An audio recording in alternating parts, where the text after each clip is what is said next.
Үзэгч та бүхний өнөөдрийн мэндийг хүргэе. Энэ 7 өдрийн той мэдээлэл эхэлж байна. Монгол Улсын ерөнхийлөгч Монголын уламжлалт хангаах ухааныг хөгжүүлэх тухай зарлиг гаргалаа. Монгол Улсын үндсэн үйл өдөр тохиолоо. Бирагийн чимдийн нэрмжит шагналыг багш баяр хүртлээ. Монголын сайхан бичгтэн 2025 олон улсын уралдааны шагналтнууд тодорлоо.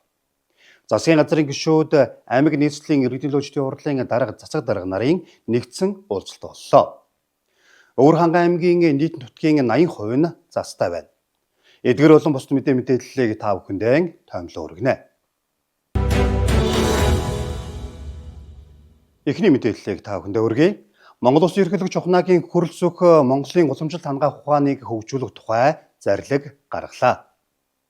Монгол Улсын ерөнхийлөгч ухнаагийн хүрэл зүх Монгол соёл иргэншлийн аюулгүй байдал, Хуамын удмын санг хамгаалах, уламжлалт хангаах ухааны мэдлэг, өв соёлыг судлан шинжлэх, гүнзгийрүүлэн хөгжүүлэх, ололт амжилтыг түгээн дэлгэрүүлэх зорилгоор зарлиг гаргалаа. Зарлигийг уншиж сонирдуулсны дараа Монгол Улсын ерөнхийлөгч Монгол Улсын ерөнхий сайднаар зарлагт гарын үсэг зурсан юм. Уламжлалт хангаах ухааны онол арга зүйд тулгуурлан иргэдийн эрүүл мэндийг хамгаалах, амьдралын чанарыг дээшлүүлэх зорилго бүхий Монголын уламжлалт хангаах ухааныг хөгжүүлэх арга хэмжээний төлөвлөгөө гарган хэрэгжүүлэхийг Монгол Улсын засгийн газарт зарлагаар чиглэл болголоо. Энэ хүрээнд уламжлалт хангаахын салбарын бүтэц зохион байгуулалт, тусламж үйлчилгээ, санхүүжилт, дэд үтсийн хөгжлийг дэмжсэн хууль эрх зүйн орчин бүрдүүлэх, уламжлалт хангаахын их сурвалж өвийг судлан шинжлэх, уламжлалт болон орчин цагийн хангаах ухааны нийцлэгийг тогтоох дэвшилтэд технологи, их өгөгдөл, хиймэл оюун ухаанд суурилсан хөгжүүлэлт, инновацийг дэмжих, мэдээллийн нэгдсэн сан бүрдүүлэн оюуны өмчийн эрхийг хамгаалах. Уламжлалт хангаах ухааны эмч мэрэгчлэн бэлтгэх, мэрэгшүүлэх, сургалтын чанар хүртээмжийг сайжруулах, сургалтын хөтөлбөрийг олон улсын жишгт нийцүүлэх, хүний нөөцийн нэгдсэн бодлого хэрэгжүүлэх. Уламжлалт эмийн түүхийдийн тархац, нөөц, найрлага, үйлдэлийг судлах, таримлжуулах, уламжлалт эм үйлдвэрийн чанар аюулгүй байдлыг хангах, гадаад зах зээлд нийлүүлэх. Уламжлалт хангаах ухааны мэдлэгт суурилсан эрүүл амьдрах хэм маяг, уламжлалт эмийн зохистой хэрэглээг ард иргэдэд хэвшүүлэх. Монголын уламжлалт хангаах ухааныг хөгжүүлэх бодлого хөтөлбөрөөр төлөвлөгөөний хэрэгжилтийг хангах хяналт шинжилгээ, үнэлгээний бүтэц тогтолцоо бий болох зэрэгээр ажиллах юм а. Ерөнхийлөгч мөн уламжлалт хангаах ухааны үнд зүйл өв соёлыг хэрхэмлэн хамгаалах, судлан шинжлэх, гүнзгийрүүлэн хөгжүүлэх, сурталчлан таниулах, уламжлалт мэдлэгт суурилсан эрүүл аж төрөх ёсыг түгээн дэлгэрүүлэхийг эрүүлэмд боловсруул эрдэм шинжилгээний байгууллага хамт олон эрдэмтэн судлаачдад уриалсан юм а.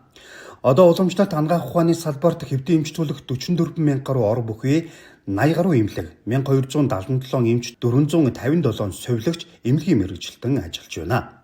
Мөн 200 гаруй эрдэм шинжилгээний ажилтан, эмч мэргэжилтэн бэлтгэх 6 их сургууль, эмийн 6 үйлдвэр үйл ажиллагаагаа явуулж байна.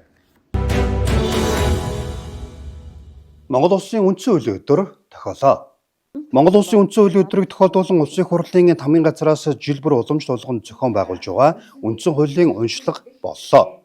Энэ удаагийн уншлагт оюутан сурагчид ахмадын төлөөлөлт тусгай хэрэгцээд иргэд, багш, эмч, сэтгүүлч, онцгой байдлын албан агч нар, үйлчлэгээний салбарын ажилтнууд, одонтой ээжүүдгээд нийгмийн олон бүлгийн төлөөлөл оролцсон юм а.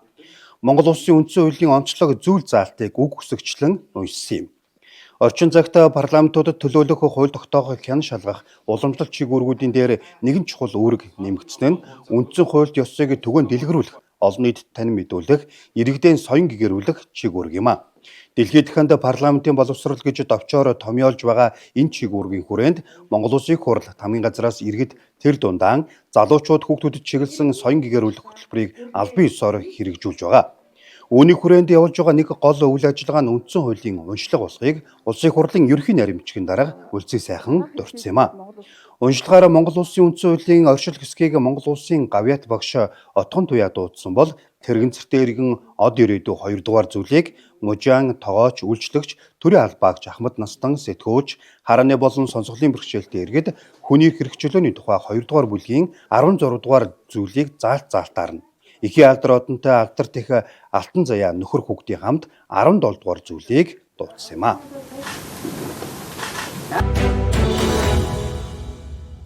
Бирагийн чимдийн нэрмжит шагналыг багш баяр хүртсэн юм а.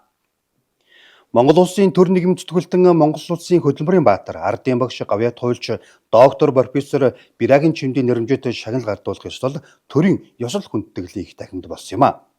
Чимдийн нэрмжит шагналыг 2015 оноос жил бүр олгож ирсэн уламжлалтай. Шагналыг улсын хурлын төлөөлөх хууль батлах, хэн шалгах үйл ажиллагааны онол арга зүйг боловсронгуй болгох, парламент ёс, парламент судал, үндсэн хуулийн болон захиргааны эрх зүй, үндэсний эрх зүйн тогтолцоог боловсронгуй болгох, судалгаа шинжилгээнд суурилсан хууль тогтоох үйл ажиллагааг бэхжүүлэх чиглэлээр тойруулсан шилдэг бүтээлд олгодог юм а. Ёслолын эхэнд Монгол Улсын хурлын дарга 2026 оны 1-р сарын 12-ны өдрийн чимдийн шагнал олгох тухай тэг 4 тоод захирамжийг танилцуулсан юм. Ингэснээр багш 2 буюу Монгол Улсын гавьяат хуульч, хууль зүйн ухааны доктор профессор Жавхлангийн Бямба, хууль зүйн ухааны доктор профессор Жамба Жүлтмийн эрхэс хул нарт Бирагийн чимдийн нэрмж шагналыг олгосон юм а. Шагналыг Улсын хурлын дарга гардуулсан. Эрүүгийн процессын эрх зүйн үндсэн асуудал бүтээл нь бүтцийн хувьд 13 бүлэг, 76 дэд хэсэг, ном зүгээс бүрдсэн 320 гаруй хуудастай томоохон хэмжээний бүтээл болсон юм а.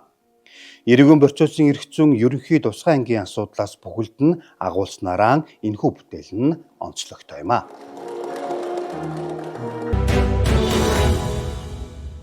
Дараагийн мэдээллийг хүргэе. Үндэсний мэдээллийн Монцом агентлагийн хүн бичиг сониноос жил бүр уламжлалын зохион байгуулдаг Монголын сайхан бичгтэн 2025 олон улсын уралдааны шагналтнууд тодорсон юм а. Монголын сайхан бичгтэн 2025 олон улсын уралдааны шилдэгүүдэд тодруулсан юм. Уралдааныг үндэсний мэдээллийн Монцом агентлаг уламжлуулан 29 дахь жилдээ зохион байгуулж байна. Эх орны өнцөг улам бүрд суугаа 8 настай болчраас 80 настай буурал хүртэл өрсөлддөг хамгийн олон оролцогчтой уралдаан гэдгээрээ онцлогтой юм а. 2025 оны уралдааны шилдэгүүдийн шагналыг Монгол улсын ерөнхийлөгч ирж гардууллаа. Тэрбээр Монгол хүчиг болон Монгол турхтны эв нэгдлийн бэлэгдэл, эрдэм соёлын их хөв сан, тусгаар тогтнол төр дэвсний эрхэм гэрч, мянган жилийн түүхтэй оюуны түлхүүр, хүн төрөлхтний соёлын гайхамшигт өв гэдгийг тодтогсон юм а. Анх 10 хүрэхгүй оролцогчтой эхлэж байсан уралдаан жил бүр өргөжин тэлж одоо дотоод гадаадаас 1000 гаруй бүтээл тогтмол хүлээн авдаг олон улсын уралдаан болоод байгаамаа. Энэ жил 8 англиар говьсөмбөр Баян хөлгийн Өвөрангай аймгаас бусад бүх аймаг, нийслэлийн дүүргүүд мөн Америк нэгдсэн улс бүгд найрамдах Хятад ард улсын өр Монголын өөртөө засах орон, Оросын холбооны улсын бүгд найрамдах Бурайд улсаас оролцогчид бүтээлэн ирүүлснээрээ онцлогтой болсон юм а. Оролцогчдын тоогоор Хөвсгөл, Увс, Баян хонгор аймаг тэргүүлж байна. Уралдаанд оролцогчдын хамгийн анхамд нь нийслэлийн Баянгол дүүргийн 1-р хорооны иргэн, Завхай аймгийн Алдархан сумын угуул одоо 103 настай Монгол улсын гавьяат багш Жигмэд Сүрүнгаа байлаа. Мөн Сүхбаатар дүүргийн 11-р хорооны иргэн 74 настай Данаажов, Хөвсгөл аймгийн Гатгал тосгоны иргэн Ахмад Настан Ням очирнаар оролцсон. Харин хамгийн бяцхан оролцогчоор Хөвсгөл аймгийн Мөрөн сумын Нутгийн аваргууд сургуулийн 1-ийн А ангийн сурагч Амина оролцсон юм. Монголын сайхан бичгтэн 2025 олон улсын уралдааны насан туршидчдын ангилалд Болор софт компани ажилтан дата бэлтгэгч Бямсрун, мэрэгжлийн багш нарын ангилалд Арангай аймгийн Эрдэнэ сумын 4-р сургуулийн багш Цэрэн Дэжэд, Монгол турхтны болон бусад гадаад улсын иргэд Монгол бичгтнүүдийн ангилалд өвөр Монголын өөртөө засах орны Хорчин нутгийн шар мөрний уран бичээч Алтан сан. Уран бичлэгийн ангилалд нийслэлийн Баянзүрх дүүргийн 14-р сургуулийн багш Оюун Эрдэнэ, сайхан бичгтэн ангиараа Хөвсгөл аймгийн Мөрөн сумын 3 Эрдэнэ сургуулийн багш Жаргалмаагийн бэлтгэсэн 9-ийн Б анги, бичвэрийн бус бүтээлийн ангилалд Сэлэнг аймгийн Сайхан сумын 1-р сургуулийн багш Гэрэлмаа, 1-ээс 7-р ангийн сурагчдаас Хөвсгөл аймгийн Мөрөн сумын Дэлгэр Мөрөн сургуулийн 6Г ангийн сурагч Даваасрун, 8-аас 11-р ангийн сурагчдаас нийслэлийн Хаан уул дүүргийн 115-р сургуулийн 11 ангийн сурагч Алиман Саран, 12-р ангийн сурагчдаас Ховд аймгийн Жаргалант сумын Цас Далтай сургуулийн 12-ийн Г ангийн сурагч Намун Зулнаар шалгарсан юм а.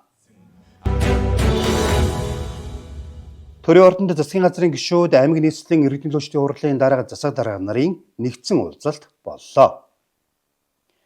Засгийн газрын 2026 оны бодлого зорилтоо танилцуулж орон нутгатайгаа нэг чиглэл нэг ойлголттой ажиллах зорилго бүхий засгийн газрын гишүүд аймаг нийслэлийн иргэдийн төлөөлчдийн хурлын дарга засаг дарга нарын нэгдсэн уулзалт төрийн ордонд болсон юм а. Засгийн газрын бодлогыг хөрсөнд буулгаж иргэдэд хүргэдэг хүмүүс бол орон нутгийн удирдлагууд юм. Тиймээс ерөнхий сайд засгийн газраас баримталж байгаа бодлого шинжилгээний талаар нэг Монгол нэг зүг зэгцэр хөдөлгөөн илтгэлдээ дэлгэрэнгүй танилцуулсан.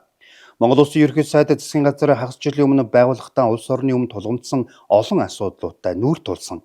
Төрийн чадамж суларч иргэд төрдөө итгэл алдарч эдийн засгийн өсөөлд 2 дахин унаж 2.6% болж гадаад валютын нөөц огцон буурч долларын ханшаа огцон өсөж үнийн өсөлт 15%-ийг давж өсөх, төсвийн орлого 3.3 их найдаар дасрах бодит эрсдэлтэй үед ажиллаж эхэлсэн гэдгийг тодтогсон. Ард түмний эзэмшлийн компаниуд хулгай ловер нүрэлсэн төр өөрөө эмх зэгцтэй хэмнэлттэй хариуцлагатай хяналтын дор байх ёстой. Тиймээс төлөвлөгөөний дараагийн том багц нь төрийг дотроос нь зэгцлэх реформ юм гэдгийг хэлсэн юм а. Энэ хүрээнд хуульд нийцэхгүй хүн суртал чирэгдэл үүсгэж байгаа 1000 гаруй журам дүрмийг зуцлана гэсэн юм. Орон нутгийн удирдлагуудаас удаа тавьж байгаа зарим асуудлын талаар ерөнхий сайд байр суурь илэрхийлсэн. Засгийн газрын гишүүд аймаг нийслэлийн иргэдийн төслийн хурлын дарга дарга нарын нэгдсэн уулзалтын үеэр Монгол Улсын засгийн газрын 2024-өөс 2028 оны үйл ажиллагааны хөтөлбөр Монгол Улсыг 2026-аас 2030 онд хөгжүүлэх үндсэн чиглэл, Монгол Улсын хөгжлийн жилийн төлөвлөгөө 2026 оны төсвийн тухай хуулийг хэрэгжүүлэхэд яам болон аймаг нийслэлийн иргэдийн төлөөлөгчдийн хурал засаг даргын баримталж ажиллах чиглэлийн талаар нэгдсэн ойлголт өгч засгийн газрын гишүүд аймаг нийслэлийн засаг дарга нартай гэрээ байх болсон юм а. Үргэлжлүүлэн та бүхэндээ Монцомыг хамтлагийн гэрэл зургийн дунд буусан онцлог зургуудаас хүргэж байна.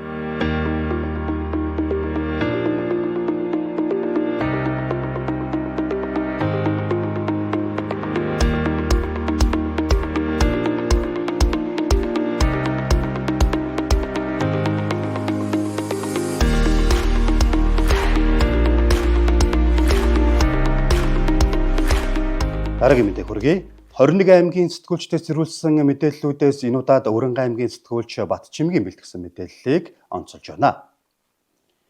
Өрөнгө аймгийн нийт газар нутгийн 80% нь застай байна. Өрөнгө аймаг аюулгүй нөөцөөс өвс тэжээлэг 50% хөнгөлөлттэй үнээр олгохоор боллоо. Өрөнгө аймгийн нийт нутгийн 80% нь застай, 34% нь зуудын өндөр эрсдэл үүсжээ.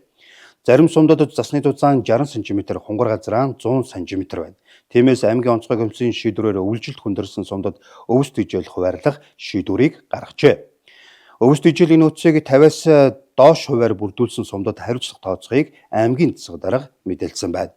Энэ удаа аймгийн аюулгүй нөөцөөс 6200 бодол өнжимл өвс, 100000 бодол ногоо өвс, 1000 шуудаа тэжээлийн будаа, 900 шуудаа хэрцэн ногоон тэжээл, 400 шуудаа хорголжин тэжээлийг 50% хөнгөлөлттэй үнээр олгохоор болжээ.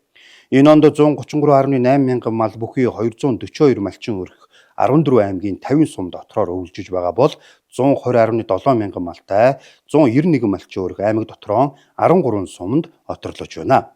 Онцгой комиссийн хурлаас отрын малчдыг ирэх ажлын хэсэг байгуулах тухай шийдвэрийг мөн гаргасан юм а.